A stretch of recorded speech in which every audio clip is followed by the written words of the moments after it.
You're listening to the ESO Network, your station for all things geek.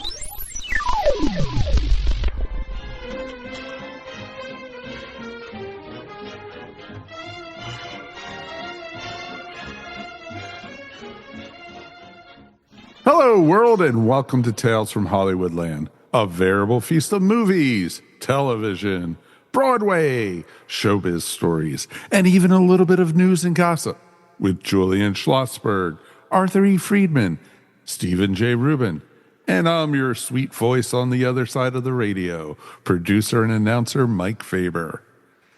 Today, we are looking at John Hughes and the legacy of the Brat Pack. And now, here's Steve. Hi, everybody.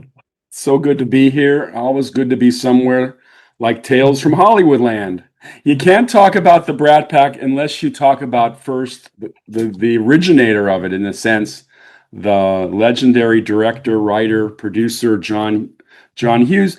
I have to say, though, in reading up on the Brat Pack, I didn't realize how controversial that moniker was for the actors. I thought it was just kind of a badge of rank, but apparently it originated with a New York Magazine article, and there was a bit of a hatchet piece on these young actors, people like Emilio Estevez and Andrew McCarthy and Molly Ringwald and Sheedy and Demi Moore.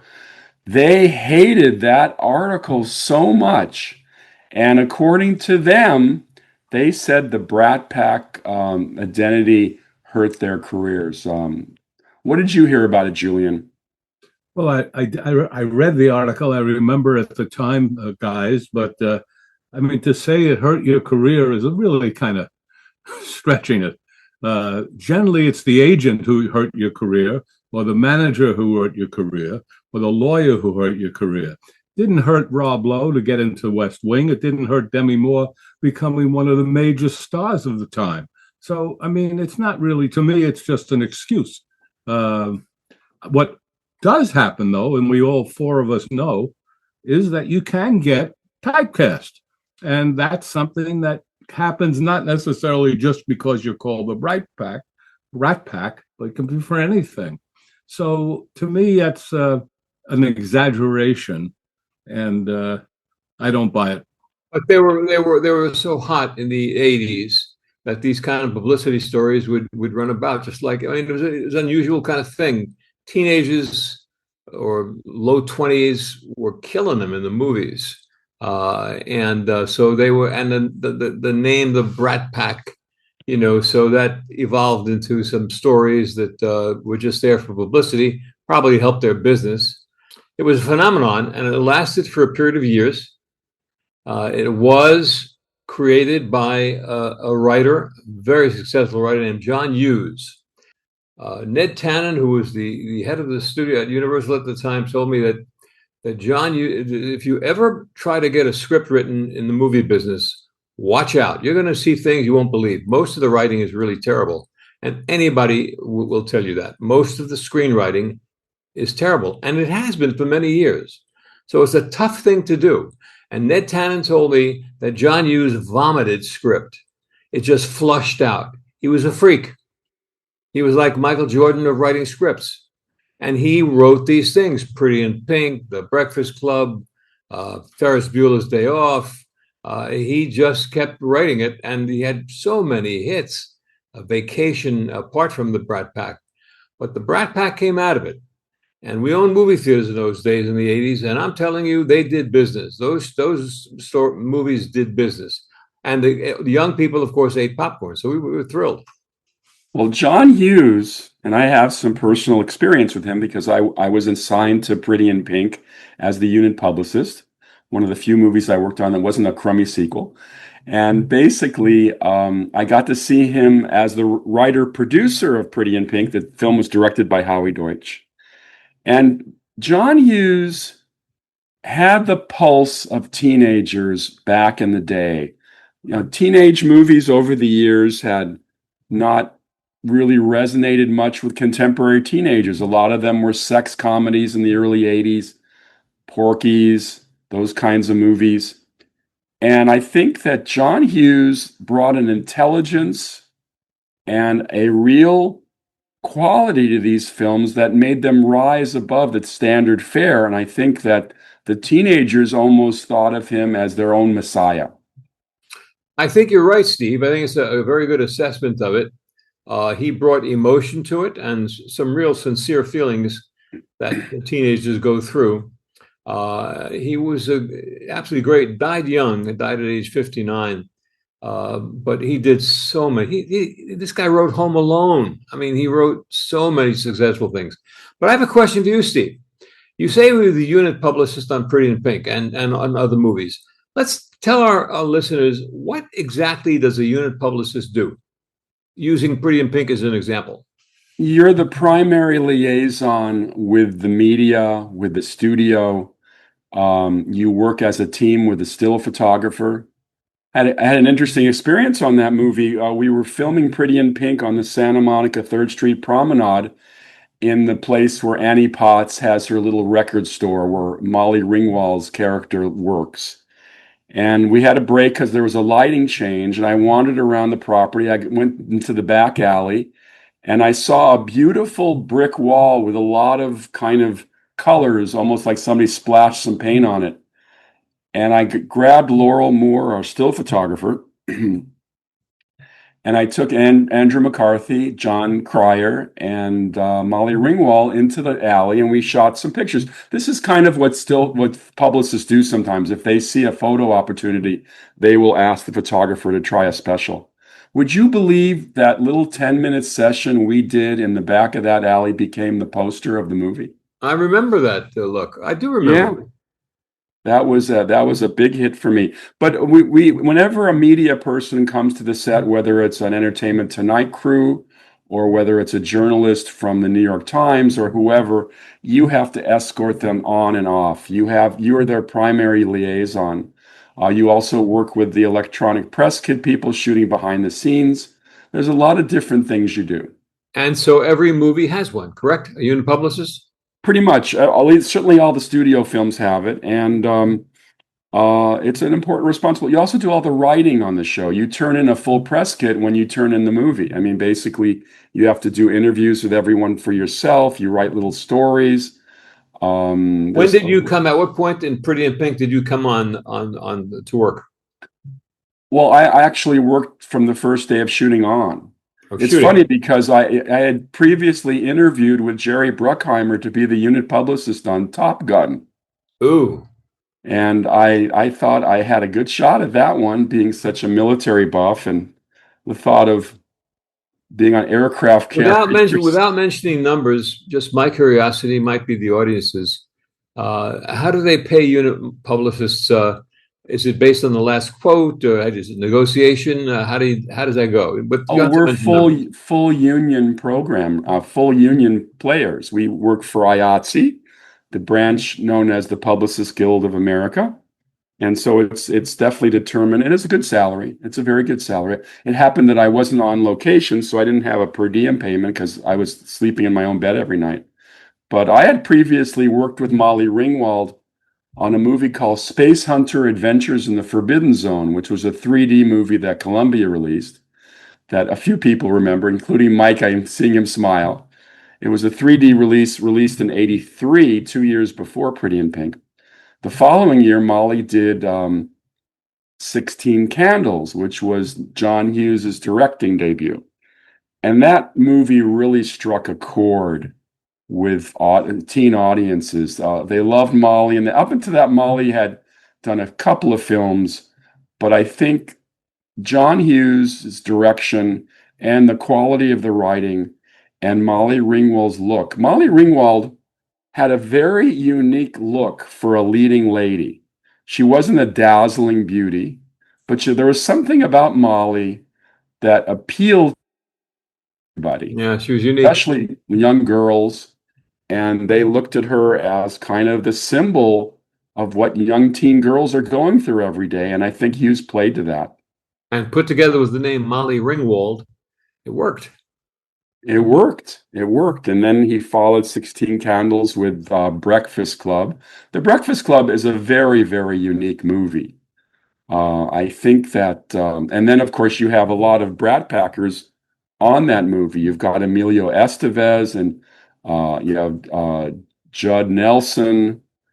You had Ali Sheedy and Molly, and there was Don't forget Anthony Michael Hall. And Anthony Michael Hall, of course. The original title of that was Lunch Bunch.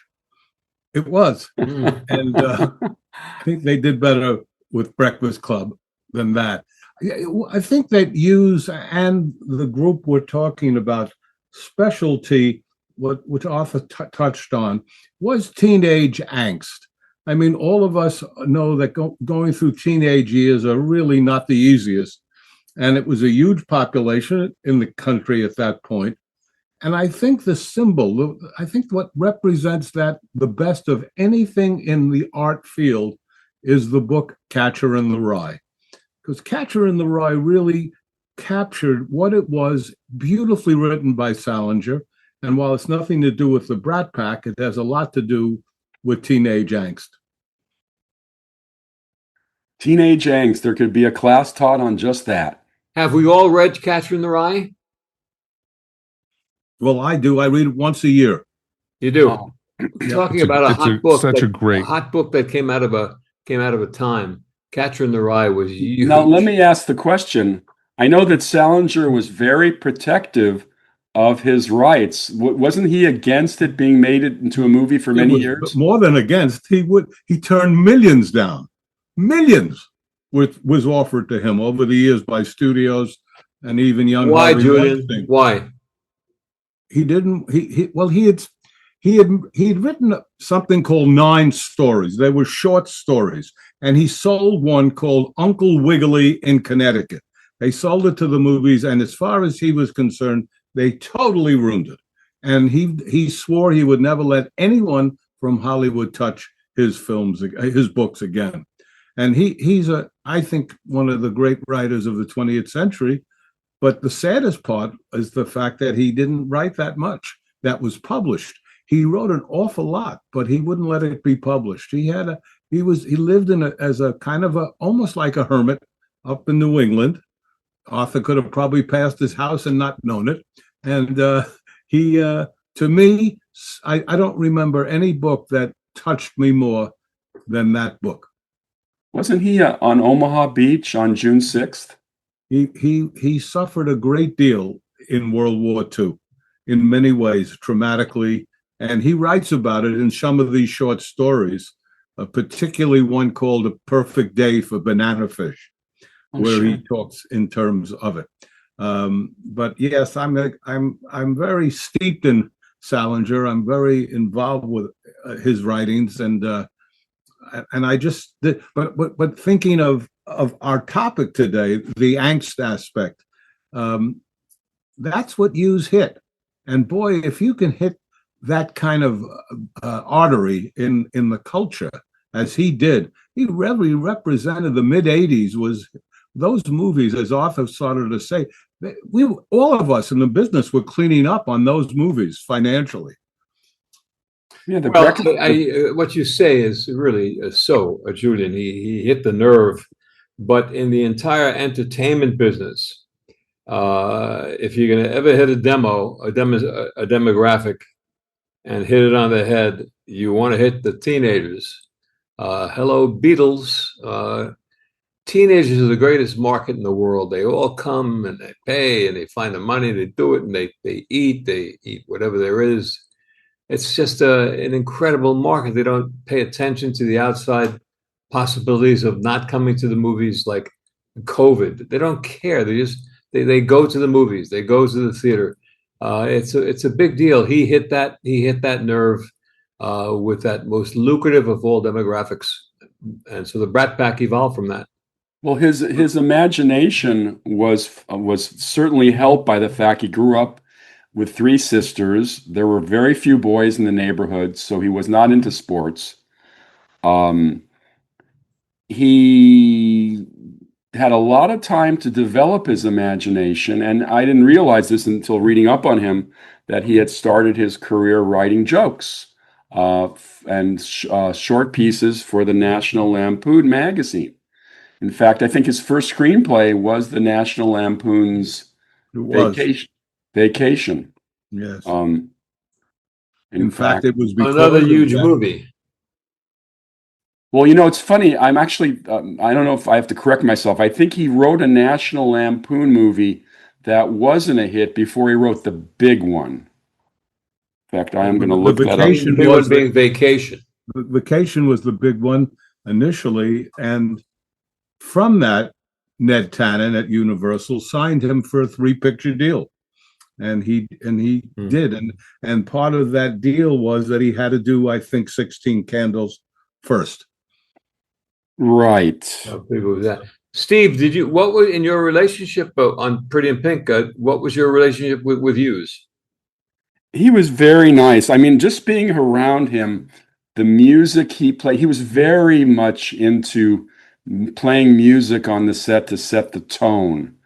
And his needle drops in his movies are very targeted to young people at that time. I remember listening to some Electrolyte Orchestra songs, ELO, and thinking this is very different and contemporary. And very nice guy. He was not directing. Howie Deutsch was directing Pretty in Pink, but John was around. He was very much aware of things. He had a really special relationship with Molly Ringwald, of course, having directed her previously in 16 Candles. And who did Howie Deutsch marry? Howie Deutsch, exactly, married the mother in Back to the Future. Leah Thompson? Leah Thompson, exactly. And who's their daughter? Zoe Deutsch. Zoe Deutsch. That's right. Who's a big actress these days. I want to say something, guys. You mentioned before some of the stars that came out of the Brat Pack. It would amaze the audience of a certain stars, so to speak, of just how successful they get.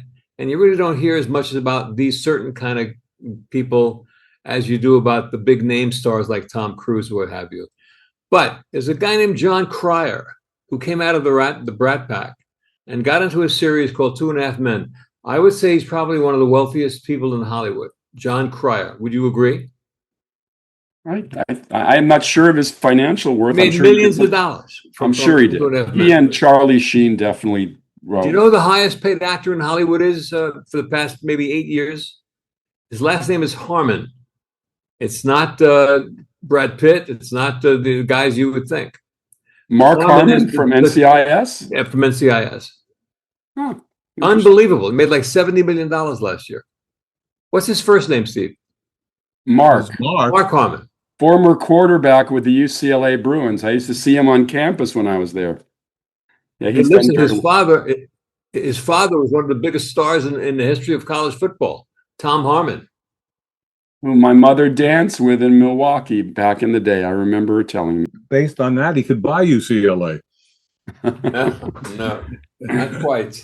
Molly changed quite a bit from when I worked with her on Space Hunter, which was this crazy ripoff of Road Warrior set it on a different planet with Peter Strauss. Molly plays a kind of a humanoid vagabond in the desert. Interestingly, the first time you see her in the movie, she has all this weird paint on her face. Looks like she's a member of some kind of Aboriginal tribe. When they fired the director in the first week, they brought in Lamont Johnson, who was one of the classic television directors, directed some famous Twilight Zone episodes. He immediately ordered the makeup department to remove all the makeup off Molly Ringwald's face because they wanted to show her, which was a good idea. And the movie turned out much better than it would have been. But she was very low-key, humble, and very much did all the things I needed to do as my publicist duties. When we come to Pretty in Pink, she was a little bit more, let's just say, a little bit more of the diva, a little bit of a diva. She was dating Dweezil Zappa at the moment when I worked on that movie. So when they went into the trailer, I was told not to disturb them, which is understandable. But I do remember one day where Molly came in complaining about a toothache, and the Entertainment Tonight crew was not visiting the set that day. So I had to patiently wait for Molly to come out with her toothache. And she did. She was responsible. She had somehow I have trouble thinking of someone looking at Weasel Zapper and saying, "Weasel, I love you, Weasel." There's a name. It's not Weasel, Arthur. It's Dweezil. The Weasel is worse. So so here's what Molly Ringwald has had a bit of a comeback here now. She's kind of gotten a little hot again, hasn't she? All these 40 years later. Well, she's on that Archie series, right, Mike? Isn't she in Lotus? Riverdale. Riverdale. She's in Riverdale, and she's also been in a few other movies recently, but she also is doing some Broadway also. Yes. So, she definitely has, I don't think she ever really stopped working, and I know she's also written a few books. So. The big star thing from the Brat Pack lasted for her, she had about a 5 to 10 year ride on that. Yeah, I think that's right. I remember one of the things I remember most about Molly in those early days was her father. Her father was blind, and he would come on the set with a cane, and he was very nice. Bob Ringwald, very nice guy, and she was definitely the it girl for her generation. Agreed. And she was. I produced a play with her, which was actually based on the movie Terms of Endearment, and called Terms of Endearment. I called Jim Brooks because I knew him to make sure he was okay that we were doing it. He said, well, I'm not happy that it's being done, but at least it's being done with someone I know, and that helps me a little bit. So Molly played the Shirley MacLaine role, the mother role. And that was kind of an interesting and confusing time for me, because it was hard for me to see that she was playing that 1 year younger than Shirley MacLaine had been when she did it. So it was she was a pleasure to work with. There was never no diva, no problem. She showed up. She knew her lines. She was terrific to work with. I loved it from beginning to end. Julian, you say you produced the Broadway play Terms of Endearment? I said the play. I didn't say Broadway. It was off-Broadway. Off-Broadway. Yes. Well, nonetheless, didn't you have to make some kind of a deal with Jim Brooks or whoever owned the rights? I had to make a deal with Paramount. And you did. And it was made by the writer named Dan Gordon, who had written a lot of stuff. Steve mightn't even know him. But Dan got the rights, made the deal, and yes, that's how it was. Also, Larry McMurtry, because the original was written by Larry McMurtry. So it was Larry McMurtry and Paramount and Dan Gordon, but all of the people got together and agreed, and everybody got a piece of. So Larry McMurtry, who did One Flew Over the Cuckoo's Nest, wrote Terms of Endearment? No, Larry McMurtry, I don't think he did one. Ken Kesey did. Yeah. But Larry McMurtry did Lonesome Cowboy. And the Last Picture Cowboy. The Last Picture. And the Last Cowboy, Picture show. Yeah. How much of a run did you have, Julian? How long did you last? A few months, a couple of months, Steve. It was not a big success. I was disappointed because I really thought it had a lot going for it. I loved the project.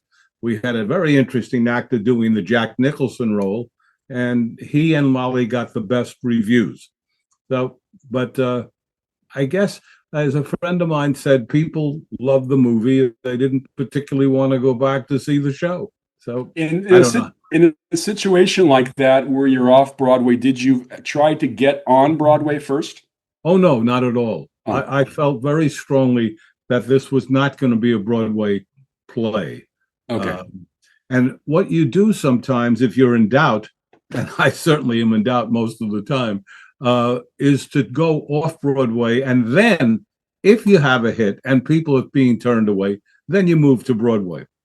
But in all the years I produced and all the plays I did, I don't remember ever doing that. But people have, including the great Chorus Line, started off Broadway in the public theater, and then moved to Broadway, and the rest, as they say, is history. But there's a whole group of wonderful plays that did start off Broadway and then moved. So you can do it. You know, in terms of endearment, a dear friend who passed away not long ago, a great guy, David Gershenson, was Burt Reynolds' manager. and the script for Terms of Endearment came first to him. He was the hottest star in the business at the time, and he had a little group, about 4 or 5 people around him, and they all told him, said, "Bert, you got to do this. He's too small a part. It's not enough for me." They said, "No, it's an Academy Award. That's what this part is, off the script," which was apparently a great script, rare. And he passed on it in order to do Cannonball 2, which of course would make money. And of course, the next person in, they gave it to Jack Nicholson, and the rest is history on that. But what a great role that was. And Nicholson couldn't have been better. And Burt Reynolds would have been terrific. Well, as somebody once said, there's no small roles, only small actors. And the fact is that Jack Nicholson, who was probably in our time the greatest actor in my opinion. I mean, just A Few Good Men is enough for me. But you've got to sit back and say, Jack Nicholson wasn't afraid. Look at Tommy. Look how small a role that is in Tommy that he took. You can't look, this is not to knock Burt Reynolds. I liked him as an actor. He made me laugh. But the guy was a stuntman. That's where he came from. It wasn't as if he was the most sophisticated guy in town. To not be able to read Terms of Endearment and see that role and worry about the size of it just shows he deserved to not get it. Yeah, it's true. He was really too much into the commercial end of things.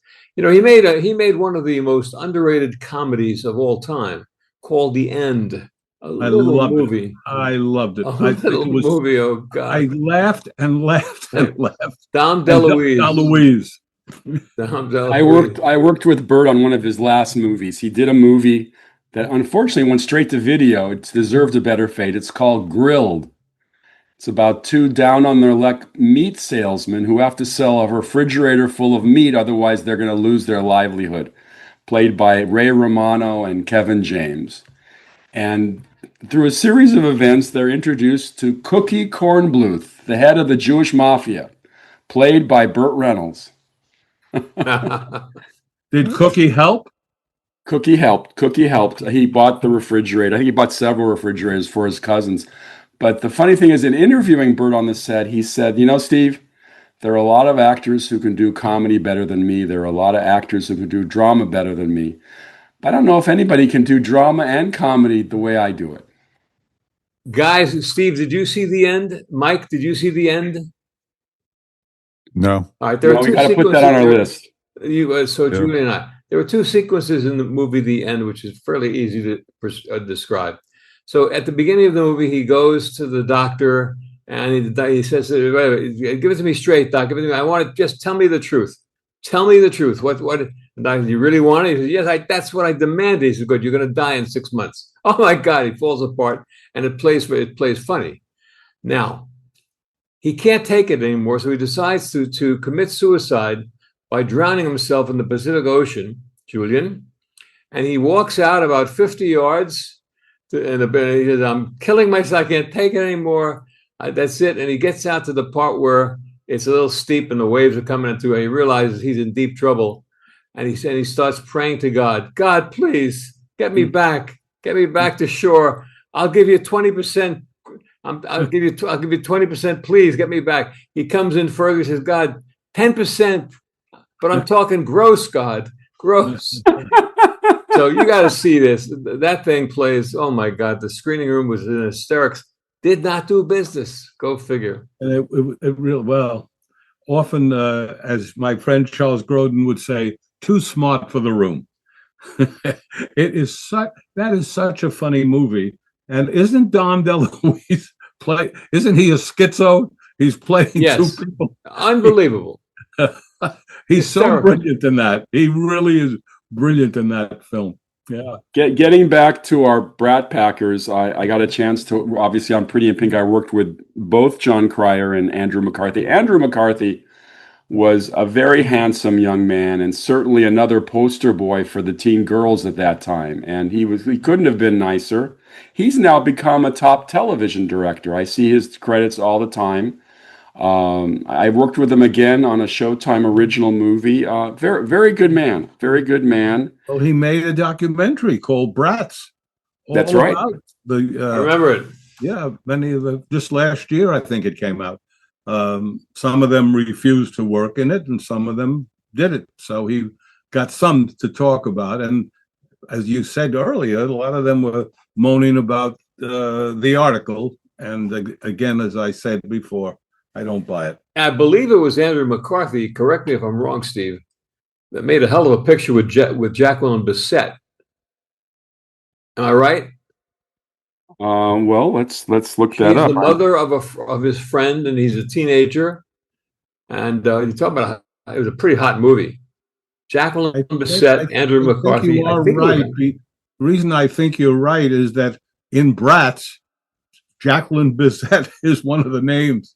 So, and she wasn't a Brat Packer. So it may be, since he produced and directed the movie of Bratz, McCarthy, that's probably why she's in it. She was something, wasn't she? Oh my. Bullet. Yes. Yeah. Deep. Oh yeah. Oh yeah. I asked Peter Guber what it was like making the heat with her, the deep with her, and it was some great answers to that. But she was a sensational star for some time. I did the post-production on The Greek Tycoon, which she co-starred with Anthony Quinn about Onassis.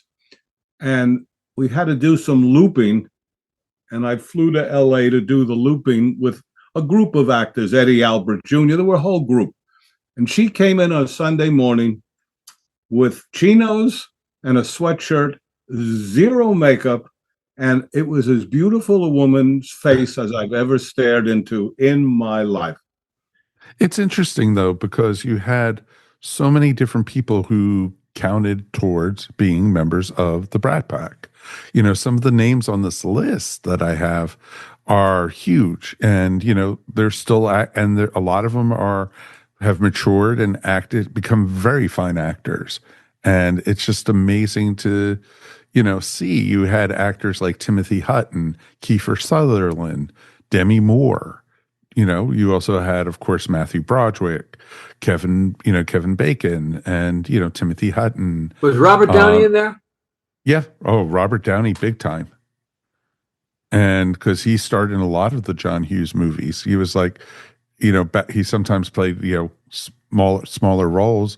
He was up for the role of Ducky, actually, in Pretty in Pink at one point. So Steve should know that one. So. Excuse me. Yes, of course. John Cryer he probably came out of Pretty in Pink the best. Everybody loved Ducky. Yep, very much so. And so it's just interesting, the names on here, even Rob Lowe, and, it's John Cusack and Mayor Whittingham, even Tom Cruise or Patrick Swayze was one point considered Brat Packers. So. Well, I think that was just based on age, Mike, not having to do with John Hughes or the films that he did. Yes and no, because a lot of them acted together like in The Outsiders, and that's partly considered some of the Brat Pack type stuff. It was an early one, but it wasn't John Hughes. You see The Outsiders, Steve? Yes, The Outsiders. Of course, that has almost every young actor of the day in it. And how would you rate the film? Did you enjoy it? Very much so. Very much so. Mm-hmm. It was wonderful. Yeah. I, of course, got a chance to work with Andrew McCarthy again because he did Weekend at Bernie's. Oh, God. Another perfect casting with Jonathan Silverman, who played his buddy. And then, of course, I was assigned to Weekend at Bernie's too, as was the case. Nice guy. Weekend at Bernie's was really, you talk about having guts to make a movie. That's a tough one if you look at that on paper going in, you think to yourself, gee, would I put $15 million into this? Guy's dead all the way. I mean, a great movie. It worked. The audience loved it. They laughed, Well, Terry Kaiser was constantly told that his career was dead, and they were right. Yeah. Weekend at Bernie's. So who was in number two, Steve? Same cast. Also Andrew McCarthy and Jonathan Silverman. Barry Bostwick played an insurance investigator. And then we had some wonderful black actors. It was cute. It was cute. Listen, I spent 2 months on St. Thomas in the Virgin Islands while LA was burning during the riots. It was a very strange time to be out of town. Ooh. You write a good book timing to about the me. king of the sequels.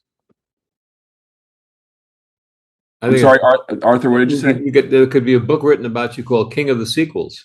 The sequels. No, thank you. Yeah. Well, hey, look.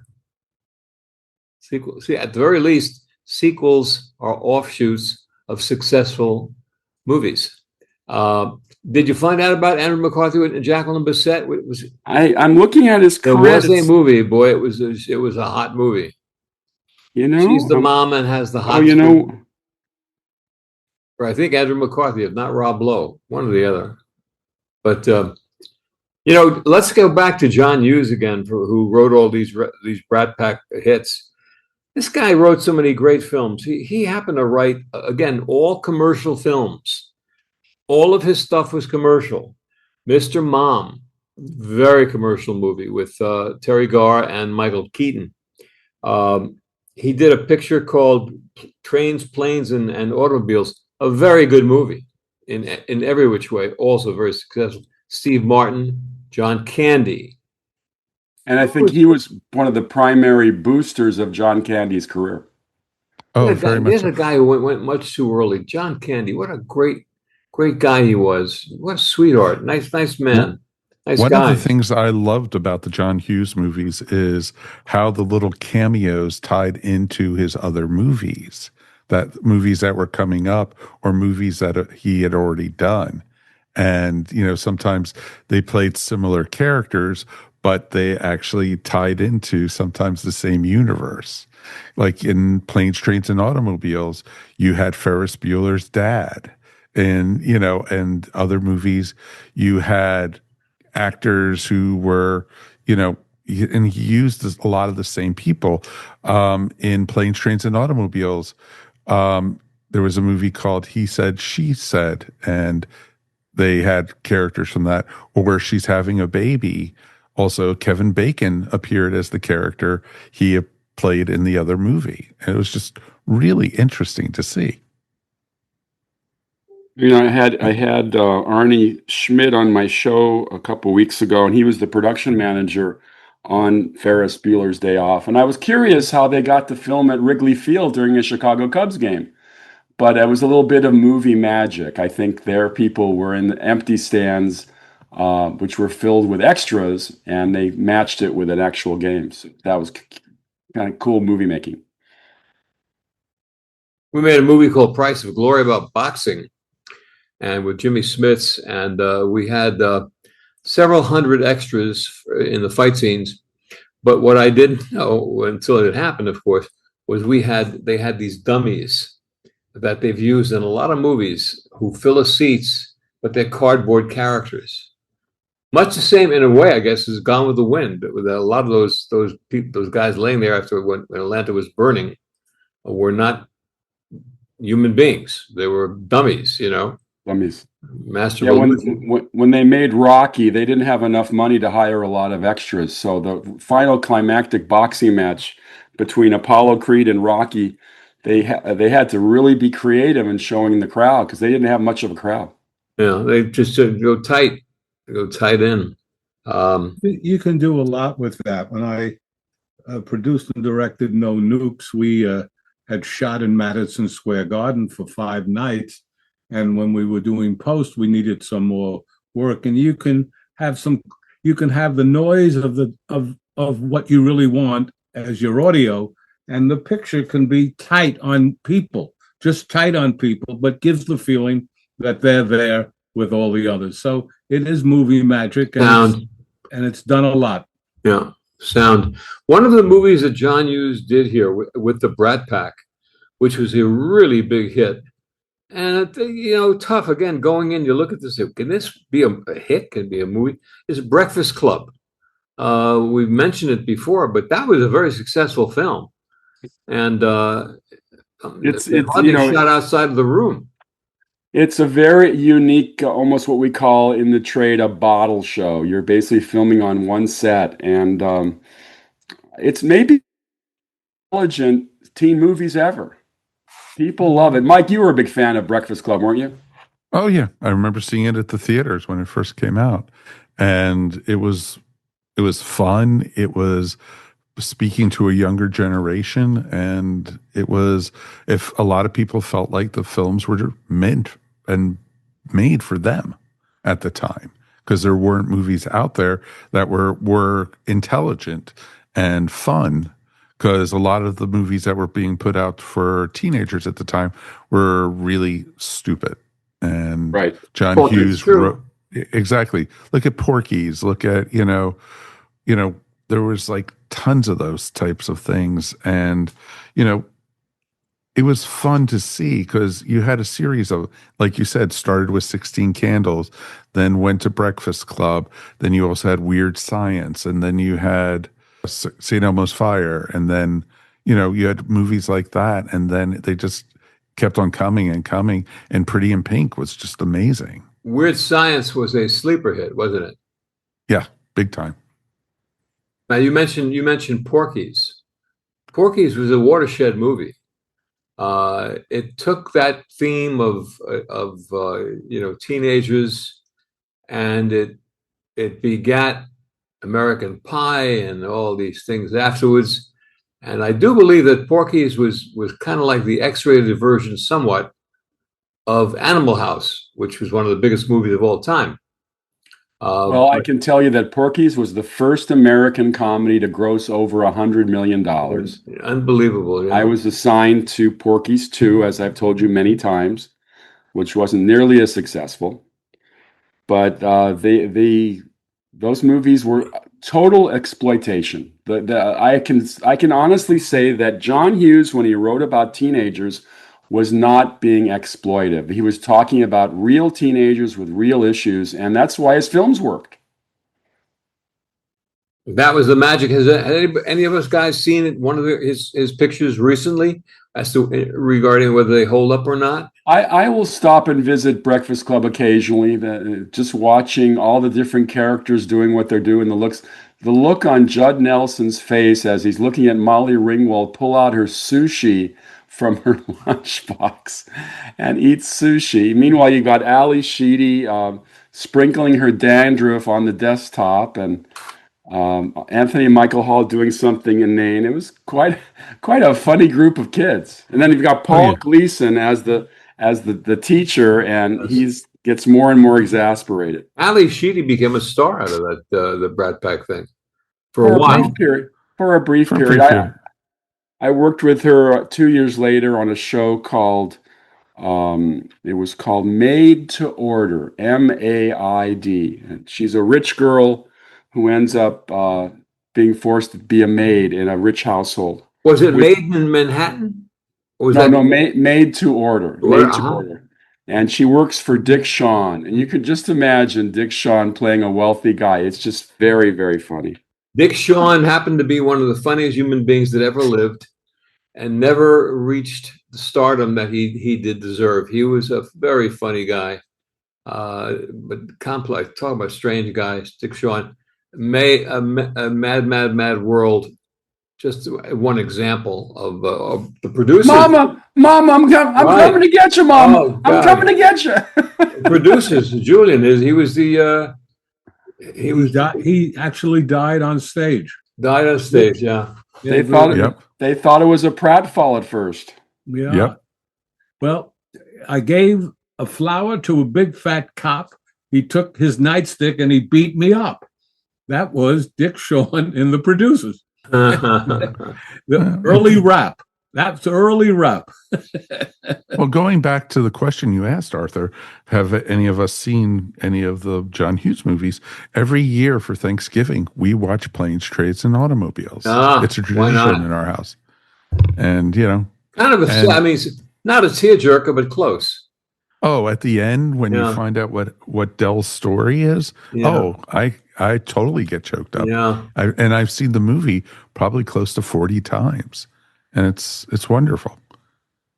That's Which great. reminds me, I think I'll take a look at it again. I haven't seen it in quite some time, but I liked it the first time I saw it. But again, John Candy was the kind of a guy that could draw that emotion out of you, And particularly in that kind of a role where it's Steve sad. Martin makes a great straight man for once in this one. Yeah. Yeah. Yeah, he's less wild and crazy. Yes. So John Hughes also writes a script called Home Alone, which was going to be made at Warner Brothers. And as they were doing the movie, shooting it, they needed another $1 million for the production. And Warner Brothers met and decided to get rid of the movie and just put it in turnaround. And they put it in turnaround, and it was picked up by 20th Century Fox. And $1 billion later, Warner Brothers was very unhappy about what they did, but they made it. They actually had the movie, and it was in production, no less. And they let it go. So there again, John Hughes, Home Alone, perfect film, Christmas film, or anytime really. I would think that if we looked, every studio has a story like that. Everyone. Yeah. As does every movie star, Julian. That's right. Exactly. It's true. It's true. Well, But speaking the Brat Pack were again hit the bullseye for the teenage market, and they couldn't go wrong in the mid '80s and on. But if you ever bump into a Brat Packer, whether it's Ali Sheedy or Molly Ringwald or Andrew McCarthy or whoever, just don't use the phrases Brat Pack, because they did not like that phrase at all. Any more than you'd walk over to Rob Reiner and say, "How you doing, meathead?" Oh God. So let's talk about the last movie we saw. Julian, why don't you go? What was the last movie you saw? The last movie I saw was, I wanted to revisit a movie with probably one of the greatest casts in the history of Hollywood, called Catch-22, directed by Mike Nichols. It was the first time Mike Nichols failed. He had succeeded in everything he had done. He had done on Broadway The Barefoot in the Park and The Odd Couple, his first two plays. Then he did Virginia Woolf and The Graduate. And he always said, "I'm waiting for the other shoe to drop." And it dropped on Catch-22. But in watching it now, in the ability to go back, and not have what I consider terrible publicity about it, it's a very interesting movie. It was a great book. Joseph Heller wrote the book. It is as brilliant a book as you'll ever read about war and how craziness it can be. How does it play today? Yes, that's right. But still, it was not, in watching it, it still didn't have that ability to knock it out of the park. Great cast. I mean, I can't even begin to tell you how many people, every actor that you ever knew is in that in some way or another. But I still was glad to watch it again, and there are hilarious moments, but there's also, directing, as we all know, is about setting a tone and setting a pace. And Mike was fantastic at that. But this was a little overwhelming, I think, even for him. So there are great moments, and there are moments that you want to move on quickly. There was an expression we used to use in New England exhibition when we see a movie after a screening or a preview, which is how I saw Catch-22. The expression was "Bombay doors open," because a bomb is about to be dropped, and that Catch-22 was a major bomb. It just did not work. And it had what a great cast and all that. Great. Yeah. That was the last film I've seen. What about you, Arthur? Well, I saw a movie recently that I saw before, but I do believe it's one of the greatest movies ever made. At least this is my opinion. Called The Bad and the Beautiful, Vincent Minnelli. And it's a Hollywood movie. Kirk Douglas, Gloria Graham, Walter Pidgeon, Barry Sullivan, Lana Turner. Great movie. You won't find it on many top 50 lists or what have you, but it should be there. It happens to have a score written by David Raxon. David Raxon. Who wrote Laura, the song Laura, if you ever heard it, my God. But the score in The Bad and the Beautiful, in my opinion, it wouldn't be number 2 or 3 or 4. It would be number 1. That's how great this score is. And so you take the Gone with the Winds by Max Steiner and the Lawrence of Arabia's by Max Jar, I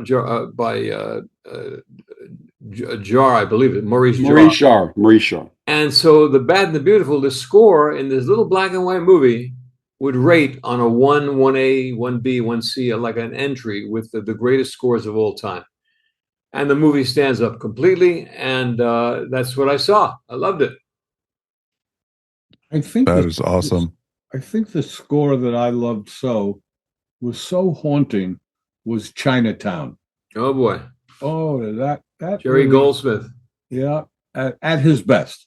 At his best. It's incredible. It's so evocative. It really brings you back to another world. And I love that. I think that's some of the greatest music written, Julian, are movie scores. That's true. Oh, and there's no question about it. In fact, I'll watch movies over and over again. Not so much that the movie's so great, but the music is just so wonderful. I watched a movie last night I had not seen in a while called Point Break with Keanu Reeves and Patrick Swayze. And, a very formidable action picture. Well done. Pulls up nicely. Yep, the scenes falling out of the airplane were just great in that movie. Oh, yeah. Yeah, I love that movie. It's very visceral. What about you, Mike? What was the last thing you saw? Well, last week we talked about Robert Redford passing away. So, that was topic on my mind. So I ended up sitting down on Friday night and watching with Judy The Natural. And still holds up. Still such a wonderful, wonderful movie. And it was just great. And, I kept on telling to Judy after the movie, if he didn't get on that train, he wouldn't have gotten shot. Speaking of great scores, how about The Natural? Randy Newman. Oh, it's a wonderful, wonderful score. Oh. The whole movie hits on so many cylinders, and I've seen the movie probably over 100 times, and it still gets you in the feels, which is wonderful. Very, very good. Very good. Well, Mike, I think we're going to turn it over to you, my friend, as our lead guy. Of course. You've reached the end of this episode of the Tales from Hollywoodland podcast. Always remember, we couldn't do this without you. We want to hear from you, so please write us anytime at talesfromhollywoodland@gmail.com. Remember, you can find us wherever fine podcasts are found, and now you can even find us up on our YouTube channel. If you made it this far into the episode, why not subscribe and give us a thumbs up? Or if you're listening to us, please give us 5 stars.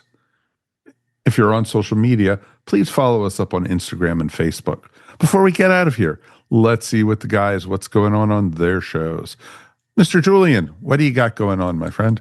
This is part 2 of Barry Sonnenfeld, who started as a director of photography on the early Coen Brothers movies, and then moved on to Big and When Harry Met Sally and Misery, and then became the director of the first 2 Addams Families, and he also directed the Men in Black. So this guy is probably, in a history of film, the only director of photography that I can think of that became a successful director. Many tried. Haskell Wexler, Billy Fraker, John Alonzo, I think, but he is the one who did it, and he was huge in both areas. He is the most honest person I've spoken to on the air in all the shows I've ever done. That's great. That is awesome. Steve, what's going on Saturday night at the movies? Well, we had on our show here Nat Sigaloff a few weeks ago. He was talking all about Houston and Bogart. So we're going to get together and we're going to talk all about the treasure of Sierra Madre. We're devoting the whole show to that movie. Oh, great. wonderful. That is cool. Great. That is cool. Arthur, what's going on our show next week? We're going to do a tribute show to one of the great actors, movie actors of all time, certainly from film noir acting, and that would be Robert Mitchum, who was unique. He was a movie star in so many ways. Just looking at the guy, those who did impressions of him actually did impressions not talking. They could form his face. He had a great life of making films. And so we're doing Robert Mitchum next week. Excellent. On behalf of Steve, Arthur, and Julian, thanks again for listening. This is your producer and announcer, Mike Faber. We'll see you here next time on Tales from Hollywoodland. Your Hollywood adventure starts right here.